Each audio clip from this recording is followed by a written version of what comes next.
Halo semuanya, kembali lagi bersama saya Asep di channel YouTube Inixindo Bandung di segmen Inix Tutor. Nah, di segmen kali ini kita akan membahas perintah-perintah yang biasanya sering dipakai pada sistem operasi Linux. Nah, seperti kita tahu, sistem operasi Linux kebanyakan secara umumnya dijalankan atau dikonfigurasi menggunakan perintah berbasis command line berbanding terbalik dengan sistem operasi Windows gitu ya. Makanya di sini saya akan sharing tentang perintah-perintah dasar yang biasanya digunakan pada sistem operasi Linux. Nah, di sini sebelum kita mulai masuk ke beberapa perintah dasar tadi, ada beberapa ketentuan di mana salah satunya di dalam sistem operasi Linux itu ada yang namanya case sensitive. Artinya dia sensitif terhadap perintah yang kita ketikkan, apakah itu huruf kapital atau huruf kecil gitu ya. Oke. Baru setelah itu kita masuk ke contoh pertama. Oke. Di sini saya sudah masuk ke satu buah sistem operasi Linux menggunakan jalur remote, yaitu menggunakan SSH. Jadi inilah tampilan sistem operasi Linux, yaitu Nah, kita sekarang sudah berada pada satu buah sistem operasi Linux ya. Nah, dalam sebuah sistem operasi Linux, biasanya yang sering dipakai sebagai server, maka ketika kita akan mengkonfigurasi atau ketika kita masuk ke dalam sistem operasi tersebut, akan disuguhkan sebuah tampilan hitam yang kalau kita lihat di sistem operasi Windows itu adalah Command Line Interface ya, atau nama lainnya Command From, CMD. Nah, kalau dalam Linux itu namanya terminal. Nah, biasanya kita ketika masuk ke sistem operasi Linux bingung, kita ini ada di mana sih gitu ya. Ibaratnya kalau di Windows, ketika kita buka File Explorer, maka yang pertama kali muncul kita itu ada di letak lokasi folder yang mana. Nah, dalam sistem operasi Linux ada sedikit perbedaan. Di Windows kita sering menyebut folder dan files. Nah, kalau di Linux, kita akan menyebutnya dengan nama directory dan files. Jadi files di dalam sistem operasi, jadi folder di dalam sistem operasi Linux adalah directory di dalam sistem operasi Linux. Nah, untuk mengetahui di mana letak kita berada dalam sebuah sistem operasi Linux, maka kita bisa menggunakan perintah pwd, atau singkatan lainnya adalah print working directory. Di mana dengan perintah tersebut, dia akan menampilkan informasi di lokasi mana saat ini kita berada ketika menggunakan sistem operasi Linux. Nah, ketika di sini contohnya kita menggunakan perintah pwd untuk mengetahui bahwasanya ternyata kita ada di directory /home/administrator.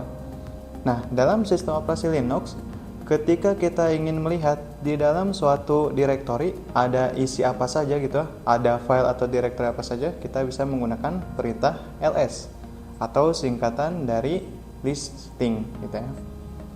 Nah, di sini ketika kita menggunakan perintah ls, maka akan muncul directory desktop, dokumen, download, dan masih banyak lagi gitu ya. Perintah ls ini pun itu bisa kita padukan dengan opsi negatif A. Fungsinya salah satunya adalah untuk melihat file-file yang disembunyikan, atau kalau di sistem operasi Windows istilahnya di hidden gitu ya, yang biasanya dicek menggunakan properties gitu ya. Nah, kalau di sistem operasi Linux, untuk melihat sebuah file yang disembunyikan, kita tinggal menggunakan perintah ls spasi -a. Kemudian bagaimana cara membuat sebuah directory di dalam sistem operasi Linux? Nah, untuk membuat sebuah directory, kita bisa menggunakan perintah make directory atau disingkat menjadi mkdir. Contohnya membuat sebuah directory A. Kalau kita lihat pakai perintah ls, maka akan muncul directory A yang tadi kita buat ya. Nah, uniknya di dalam sistem operasi Linux, kita bisa membuat sebuah directory, multiple directory pada satu waktu yang bersamaan. Misalnya, kita pengen buat directory B kemudian direktori C, kemudian direktori D di waktu yang bersamaan. Kalau di sistem operasi Windows, kan kita harus bikin satu-satu ya. Klik kanan, kemudian new folder, folder B. Kemudian klik kanan lagi, new folder, terusnya folder D, folder E, dan semisalnya. Kalau di sistem operasi Linux, ada batch execution atau bisa menjalankan beberapa perintah pada satu kali jalan gitu ya. Ketika kita lihat menggunakan perintah ls, maka akan terbuat direktori B, C, dan D. Kemudian, bagaimana caranya menghapus direktori yang tadi kita buat? Kita bisa menggunakan perintah rmdir atau remove directory ditambah nama direktori yang ingin kita hapus. Misalnya direktori A tadi, rmdir A. Kita lihat pakai perintah ls, maka si direktori A sudah terhapus ya. Nah, begitupun dengan perintah rmdir itu bisa dilakukan batch execution atau eksekusi sekaligus. Misalnya kita ingin menghapus direktori B, kemudian C, kemudian D. Ketika kita lihat menggunakan perintah ls, maka ketiga direktori tadi itu langsung terhapus gitu ya. Nah, ini kalau misalnya kita membuat sebuah direktori yang terlihat secara umum gitu ya. Ketika kita misalnya buka si sistem operasi Linux ini dalam bentuk GUI gitu ya. Mirip-mirip kayak folder file explorer atau file explorer yang ada di Windows. Nah, gimana caranya kita membuat sebuah file yang ingin disembunyikan? Dalam sebuah sistem operasi Linux, kita tinggal menambahkan opsi mkdir, tambahkan tanda titik di depan nama si direktori tersebut. Oke. Ketika kita menggunakan perintah ls biasa, maka direktori yang tadi dibuat dengan ditambahkan tanda titik di depan nama direktorinya, yaitu titik A, itu tidak akan muncul. Akan muncul dengan opsi ls spasi min A. Oke. Nah, kita lihat ya, muncul direktori A ya. Titik A. Oke. Nah, itu salah satu simple cara membuat dan menghapus sebuah direktori. Nah, bagaimana kalau kasusnya yang ingin kita buat adalah sebuah file gitu ya. Nah, dalam hal ini di sistem operasi Linux ada berbagai macam file yang kita bisa buat gitu ya. Karena sistem operasi Linux berbasis menggunakan kode ASCII gitu ya, teks. Nah, makanya file yang biasa dibuat di dalam sistem operasi Linux pastinya tidak jauh dari file teks atau file berbasis kode pemrograman shell gitu ya. Nah, untuk membuatnya kita bisa menggunakan perintah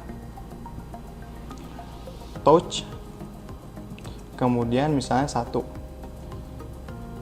Oke, kita lihat pakai perintah ls, maka akan muncul file 1. Nah, bagaimana dalam sebuah sistem operasi Linux kita bisa membedakan apakah yang ada di dalam suatu direktori adalah sebuah file atau adalah sebuah direktori gitu ya. Maka kita bisa menggunakan opsi ls spasi min l. Oke. Di mana di sini dia akan menginformasikan secara lebih rinci mengenai apa yang ada pada sebuah direktori. Di mana kode D pertama di dalam informasi sebuah file atau directory itu menyatakan artinya bahwasanya desktop ini adalah sebuah directory. Begitupun dokumen, begitupun download, karena kode-kode pertamanya adalah D. Sedangkan file itu punya ciri khusus di dalam sistem operasi Linux, yaitu kode awalnya adalah tanda strip. Artinya tidak ada kode, kodenya itu hanya tanda strip tersebut. Sehingga kalaupun kita buat file berikutnya, touch, misalnya touch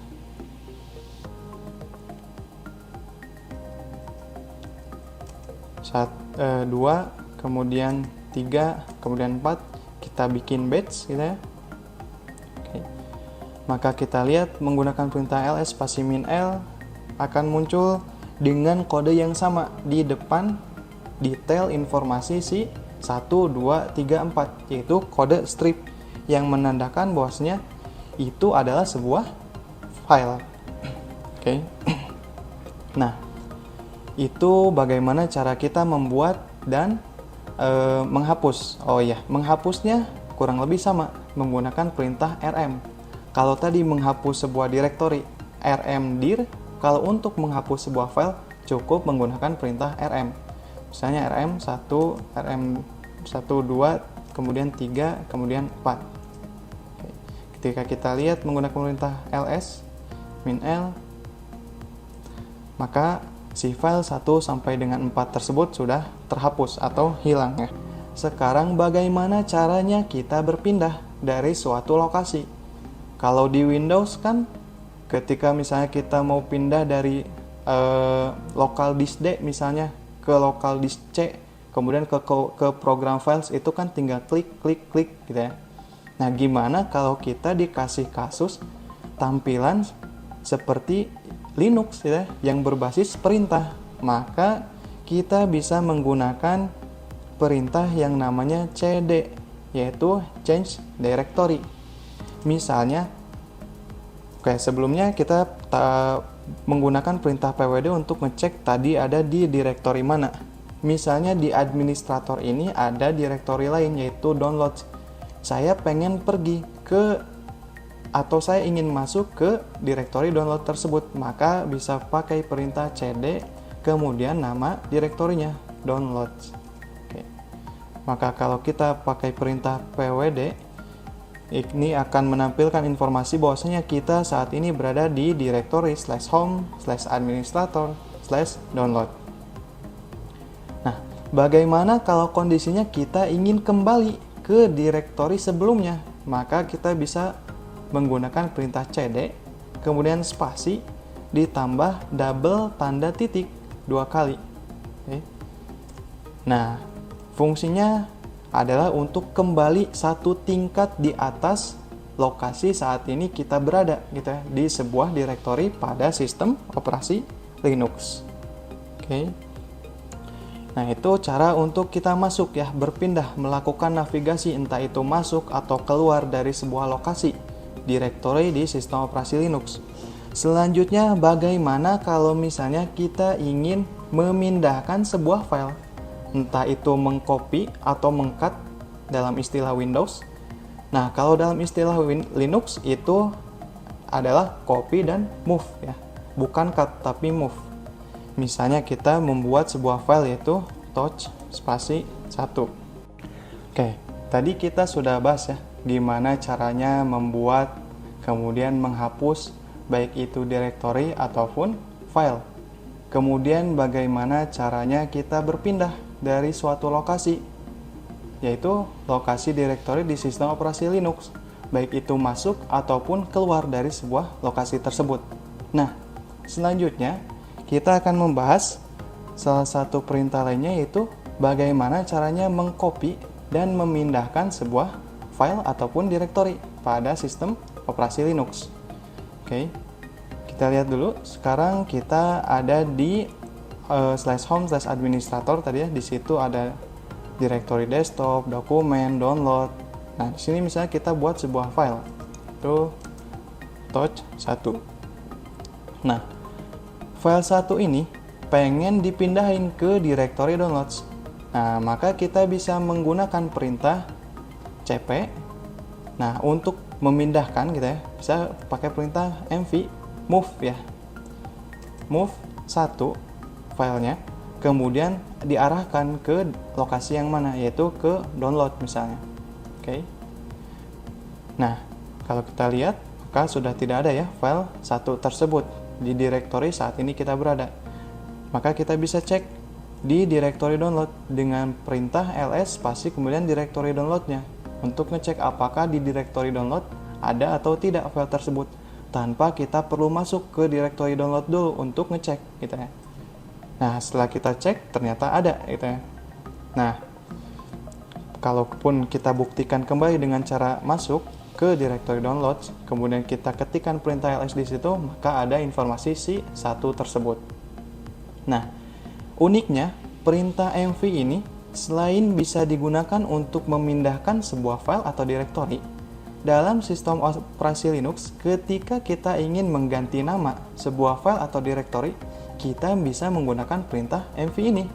Contohnya, si satu ini ingin kita rubah namanya menjadi misalnya file 1.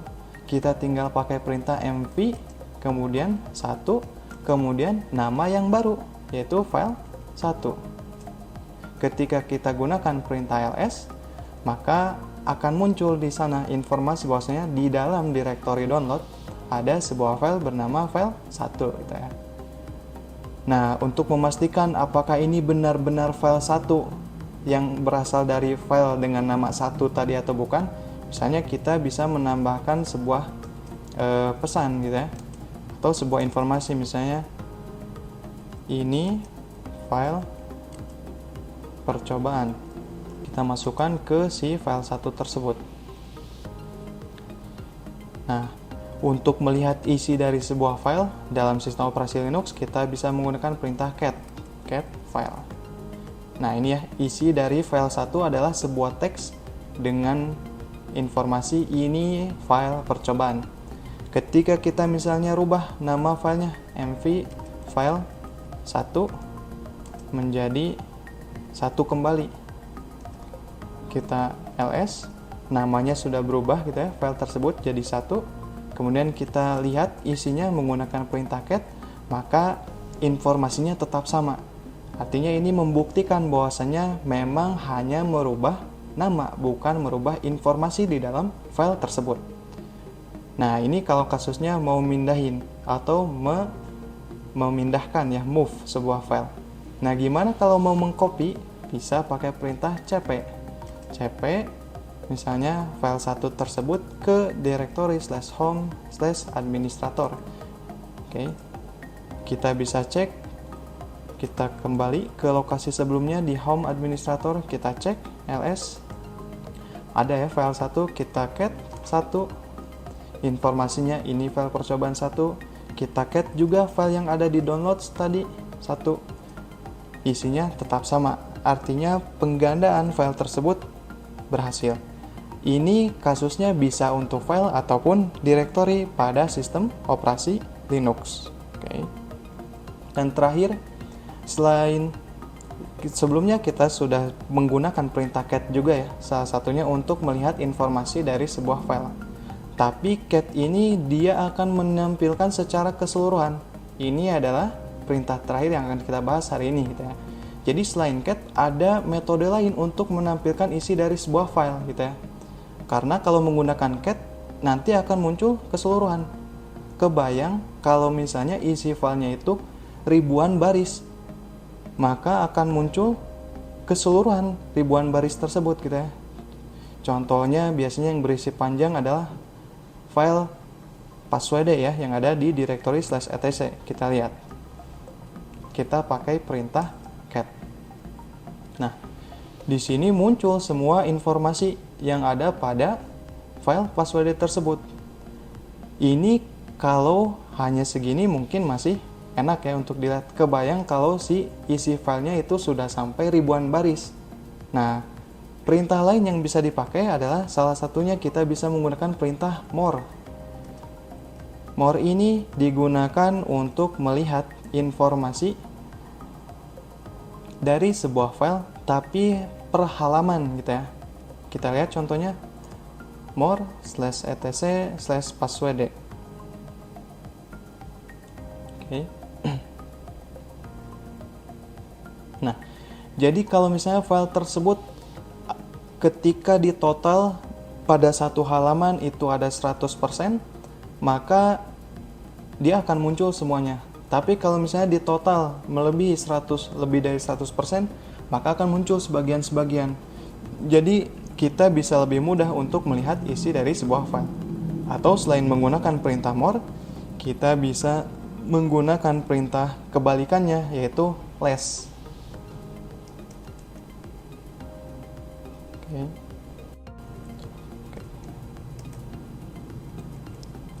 Oke.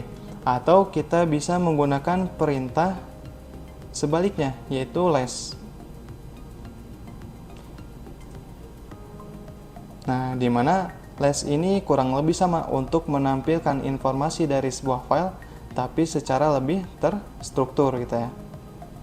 Artinya kita bisa menampilkan per baris gitu ya, selama satu tampilan halaman penuh gitu ya. Munculnya baris berikutnya, baris berikutnya, baris berikutnya lagi gitu ya. Nah, itu mungkin sedikit tutorial ya, bagaimana cara membuka, bagaimana cara membuat, bagaimana cara menghapus, bagaimana mengcopy dan memindahkan file ataupun directory pada sistem operasi Linux yang biasanya bagi sebagian orang akan terlihat sangat sulit gitu ya. Oke, semoga bermanfaat, mudah-mudahan bisa diambil ilmunya. Nah, silakan tonton video menarik lainnya yang ada di channel YouTube Inixindo Bandung. Jangan lupa like, comment, share, and subscribe channel YouTube Inixindo Bandung. Dan sampai jumpa lagi di segmen berikutnya. Dadah!